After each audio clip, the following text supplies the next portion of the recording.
எத்தனை வருடங்கள் ஆனாலும் நமக்கு எப்பொழுதும் உபயோகமாக இருப்பது ராமாயணமும் பாரதமும். அதில் இந்த பாரதம் 5வது வேதம் என சொன்னோம். 4 வேதத்தில் என்ன பேசப்பட்டிருக்கிறதோ அந்த தர்மம் முழுவதும் நடத்தி காட்டினார்கள். காந்தாரி என்பவள் திருதராற்றனை மணந்து கொண்டாள். கண் தெரியாது என்ற உடனே தன்னுடைய கண்ணை கட்டி கொண்டாள். அவள் கண்ணை கட்டி கொண்டிருக்க கூடாது. கண் தெரியாதவனை அழைத்து செல்வதற்கு இவளுக்கு கண் தெரிந்திருக்க வேண்டும். குற்றம் செய்தாள். குந்தி தேவி கன்னி பருவத்தில் இருக்கிறாள். சூரியனுக்குரிய மந்திரத்தை ஜெபித்தாள். சூரிய பகவான் வந்து நின்றான். என்னை தொடாதீர்கள், நான் தந்தைக்குட்பட்ட கன்னி. பெண்ணே, நீ இந்த மந்திரத்தை சொல்வதற்கு முன்னால் இந்த அறிவு இருக்க வேண்டும் என்று சொன்னாள். அவன் இவளிடத்திலே கவச்ச குண்டலத்தோடு கூடிய குழந்தையை கொடுத்து விட்டான். அவன் போய்விட்டான். சுபோதமன்னன் இளவரசனாக இருக்கின்ற பொழுது துரோணாச்சாரியரை பார்த்து, கவலைப்படாதீர்கள், நான் ஆட்சிக்கு வந்தவுடனேயே உங்களுக்கு என் ராஜ்யத்தில் பாதியை தருகிறேன் என சொன்னான். அதை நம்பி இவர் போய்விட்டார். எனக்கு பாதி ராஜ்யம் வேண்டாம், பசுமாடு கூடு என்றான். யார் நீ, வெளியே செல் என்றான். வெளியே வந்த துரோணாச்சாரியார் சபதம் வைத்தார், என்னை யார் என்று கேட்ட உன்னை யார் என்று கேட்க வைக்கிறேன் என்று. இப்பொழுது துரியோதனனுக்கு அதிகாரமே கிடையாது இவனை அங்க நாட்டுக்கு அதிபதி ஆக்குவதற்கு. ஆனால் ஆக்கினான். எல்லாரும் ஏன் வாயை மூடிக்கொண்டிருந்தார்கள்? சிம்மாசனத்திலே இருக்கக்கூடியவன் மகன் என்ன செய்தாலும் எல்லாரும் வாயை மூடிக்கொண்டுதான் இருப்பார்கள். பேரன்பு கொண்ட பக்த கோடிகளுக்கு ஜெயா தொலைக்காட்சி மூலமாக இந்த மகாபாரத தொடர் சொற்பொழிவு நிகழ்த்த இருக்கிறேன். 5வது வேதம் இது. வியாச மகரிஷி எழுதினார். 4 வேதம் எல்லோருக்கும் தெரியும். இது 5வது வேதம். இதில் இல்லாத விஷயம் கிடையாது. இது சந்திர வம்சம். சந்திரனுக்கும் குரு பத்தினி தாரைக்கும் பிறந்தவன்தான் புதன். இதை வியாச மகரிஷி வடமொழியில் எழுதினார். தமிழிலே வில்லிபுத்தூரார் என்பவர் எழுதினார். இவர் திருமுனைப்பாடி என்ற நாட்டிலே அவதரித்தவர். ஸ்ரீவில்லிபுத்தூரிலே இருக்கிற பெரியாழ்வாரிடம் இவர் தந்தைக்கு ஈடுபாடு. அதனால் தன் மகனுக்கு வில்லிபுத்தூரார் என்று பெயர் வைத்தார். இவரை ஆதரித்த ராஜா மகாபாரத்தை சுருக்கமாக எழுதித்தர சொன்னார். 6000 பாடல்களிலே எழுதினார். முக்கியமான விஷயங்களாக எழுதினார். பாரதத்திலேயே முக்கியம் திரௌபதி மான சம்பரட்சணம், நலச்சரித்திரம், யக்ஷப்பிரஸ்னம், கிருஷ்ணன் தூது, விஷ்ணு சகஸ்ரநாமா, பகவத்கீதை, விதுர நீதி, இப்படி பொக்கிஷமாக இருப்பது. எத்தனை வருடங்கள் ஆனாலும் நமக்கு எப்பொழுதும் உபயோகமாக இருப்பது ராமாயணமும் பாரதமும். அதில் இந்த பாரதம் 5வது வேதம் என சொன்னோம். 4 வேதத்தில் என்ன பேசப்பட்டிருக்கிறதோ அந்த தர்மம் முழுவதும் நடத்தி காட்டினார்கள். இதிகாசம் என்றால் இப்படி வாழ்ந்தால் உயர்வடையலாம் என்ற தத்துவத்தையும், இப்படி வாழாமல் இருந்தால் உயர்வடையலாம் என்ற தத்துவத்தையும் எடுத்துச் சொல்வது. இந்த சந்திர வம்சத்திலே முக்கியமான ராஜா சந்தனு. அந்த சந்தனு கங்கையை மணந்து கொண்டார். கங்கையிடம் பிறந்த 8 குழந்தைகள், 7 குழந்தைகளை கொன்றால் 8வது குழந்தையான வசுவான அவர் பீஷ்மாச்சாரியார். அந்த பீஷ்மாச்சாரியார் வளர்ந்து வருகிறார். கங்கையிடம் பிறகு ஒப்படைக்கிறார் தேவவிரதன் என்ற பெயரோடு. சந்தனு ராஜா மத்ஸ்யகந்தியை விரும்ப அந்த மத்ஸ்யகந்தியை மணம் முடித்தார். அந்த வம்சத்திலே வந்தவர்கள் வாரிசு இல்லாமல் போனார்கள். வியாச மகரிஷி அருளாலே திருதராற்றன், பாண்டு, விதுரன் போன்றவர்கள் பிறந்தார்கள். பஞ்சபாண்டவர்கள் 5, துரியோதனாதிகள் 100 பேர். காந்தாரி என்பவள் திருதராற்றனை மணந்து கொண்டாள். கண் தெரியாது என்ற உடனே தன்னுடைய கண்ணை கட்டி கொண்டாள். அவள் கண்ணை கட்டி கொண்டிருக்க கூடாது. கண் தெரியாதவனை அழைத்து செல்வதற்கு இவளுக்கு கண் தெரிந்திருக்க வேண்டும். குற்றம் செய்தாள். அதை போலவே குந்தி தேவி என்பவள், அவள் குந்தி போஜராஜா தத்தெடுத்து வளர்த்தான். கெட்டிக்காரி, கலைமகளுக்கீடான அறிவுள்ளவள், மகாலட்சுமிக்கீடான அழகுள்ளவள், பூமாதேவிக்கீடான பொறுமை உள்ளவள், அருந்ததிக்கீடான கற்புள்ளவள், புந்தியால் அரும் கலைமகள், பொற்பினால் பூந்திரு புனை, கற்பால் அந்திவாய் அருந்ததி அவன், பெரும் பொறையினால் அவனிமான் நிகர் என குந்தி போஜனில் சூரன் என்பவன் மகள் குருகுலம் தழைத்தோங்க மதி என பிரதையென வளர்கின்றாள். அவளும் ஒரு தவறு செய்தாள். ஒரு ஆண்மகன் தவறு செய்தால் அவனோடு போய்விடும், ஒரு பெண் தவறு செய்தால் பரம்பரையவே தாக்கும். குந்தி தேவி துர்வாச மகரிஷிக்கு பணிவிடை செய்தார். அந்த சமயத்திலே அவர் மந்திரத்தை உபதேசித்தார். எந்த தெய்வத்துக்குரிய மந்திரத்தை சொல்லுகிறாயோ அவன் தன்னை விட ஆற்றல் படைத்த குழந்தையை கொடுப்பான் என்று. குந்தி தேவி கன்னி பருவத்தில் இருக்கிறாள். சூரியனுக்குரிய மந்திரத்தை ஜெபித்தாள். சூரிய பகவான் வந்து நின்றார்.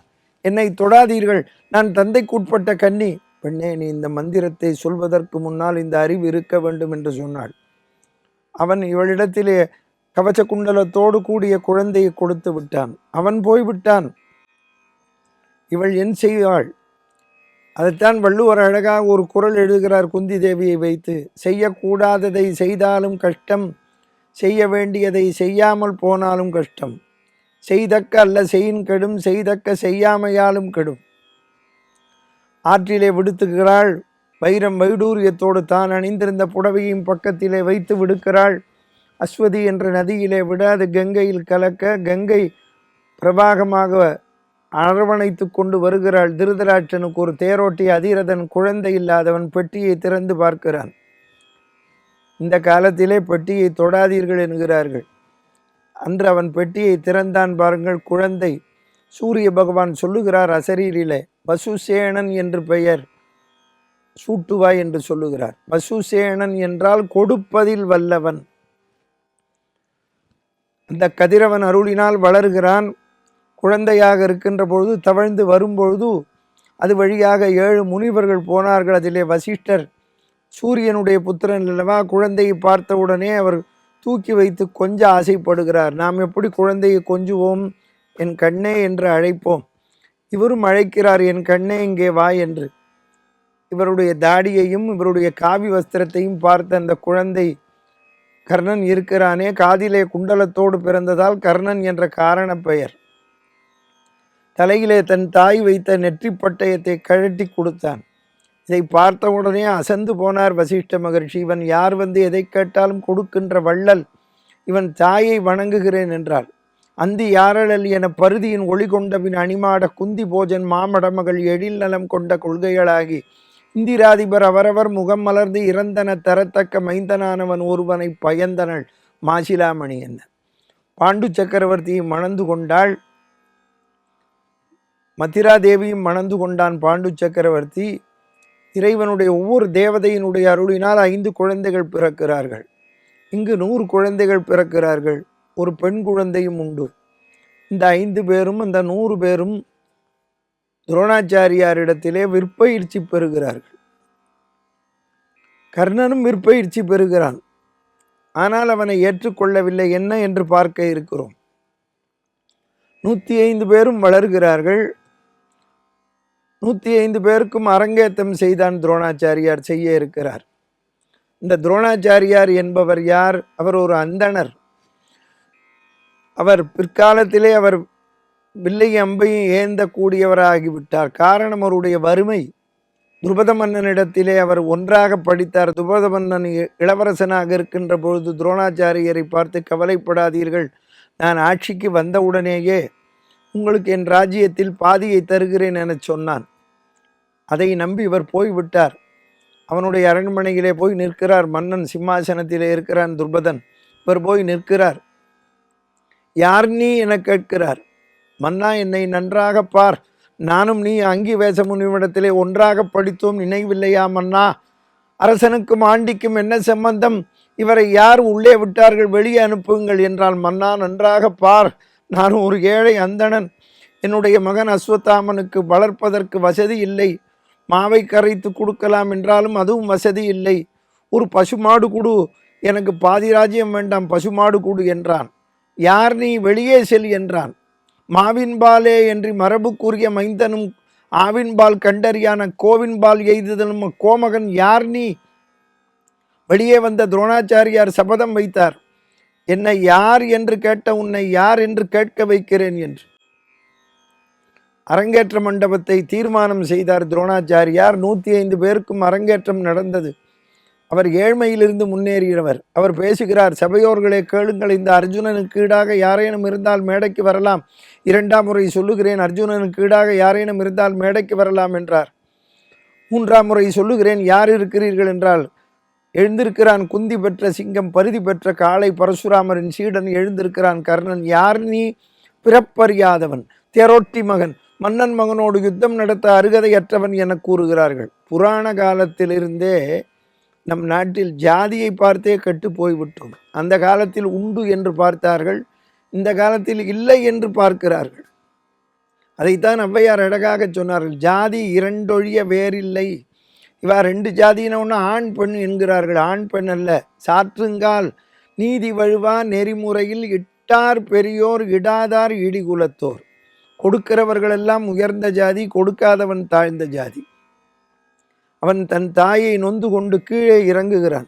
இதைத்தான் அடியேன் 50 வருஷமாக ராமாயணம் சொல்பவன் சொல்லிக்கொண்டே இருக்கிறேன். எல்லா மேடையிலும் ட்ரெயினிலே டிக்கெட்டு புக் பண்ணுறோம், பஸ்ஸிலே பண்ணுகிறோம், ஏரோப்ளேனில் பண்ணுகிறோம், பேர் தருகிறோம், வயது தருகிறோம், செக்ஸு கொடுக்கிறோம். வேறு என்றும் இல்லை, அட்ரஸ் தான் இருக்கிறது, ஃபோன் நம்பர். என்ன ஜாதி என்று யாரும் தருவதில்லை. அதுபோல் வந்து விட்டால் சமுதாயத்தில் இந்த பிரச்சனை இருக்காது. எல்கேஜி சேர்க்கும் பொழுதே என்ன ஜாதி என்ற காலத்தை எடுத்து விட்டால் சமுதாயம் முன்னேறிவிடும். கர்ணன் தன் தாயை நொந்து கொண்டு மேடையில் இருந்து கீழே இறங்கும் பொழுது அவனை வந்து ஒரு கை தடுக்கிறது. திரும்பி பார்க்கிறான், யாரவன்? துரியோதனன் தடுக்கிறான். கர்ணானில் கிருபாச்சாரியரே, ஜாதியை பற்றி பேசினீர்களே, படித்தவனுக்கு, பண்பாளனுக்கு, கொடையாளனுக்கு, கற்புடைய பெண்களுக்கு, வீரம் என்று உள்ளவர்களுக்கு ஜாதி கிடையாது. கற்றவர்க்கும் நலம் நிறைந்த கன்னியர்க்கும் வன்மை கை உற்றவர்க்கும் வாழ்வுடை கொற்றவர்க்கும் உண்மையான கோதியில் நான் ஞான சரிதராம் நற்றவர்க்கும் ஒன்று ஜாதி நன்மை இல்லை தீமையால். திருமால் தூணிலே பிறந்தார், தூண் என்ன ஜாதி? சிவபெருமான் மூங்கிலே பிறந்தார். திருநெல்வேலிக்கு வேணுபுரம் என்று பெயர், அங்குதான் மூங்கில் வெடித்து வந்தார். இங்கு இருக்கின்ற அகஸ்தியரும் துரோணாச்சாரியரும் குடத்திலே பிறந்தார்கள். குடம் என்ன ஜாதி?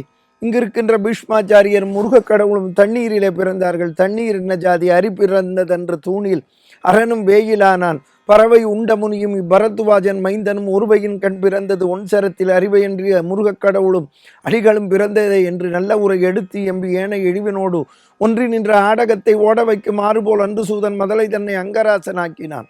யாருங்கே? இப்பொழுதே என் நாட்டுக்கு உட்பட்டு இருக்கின்ற அங்க நாட்டுக்கு இவனை அதிபதி ஆக்குகிறேன் என்றான் என்று நல்ல உரை எடுத்து எம்பி. ஒருவன் எப்பொழுது தூங்கினாலும் சமயத்தில் தூங்கக்கூடாது.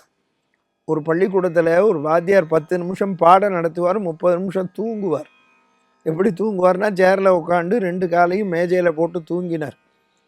அவர் தூங்குறதுக்கு முன்னால் கெட்டிக்கார பையனை பார்த்து, நம்ம ஹெட்மாஸ்டரோட யாராவது வந்தால் என் கால் விரலை தொட்டுட்டு போனார். அன்றைக்கி இன்ஸ்பெக்ஷன் வந்துட்டார் வாத்தியார்.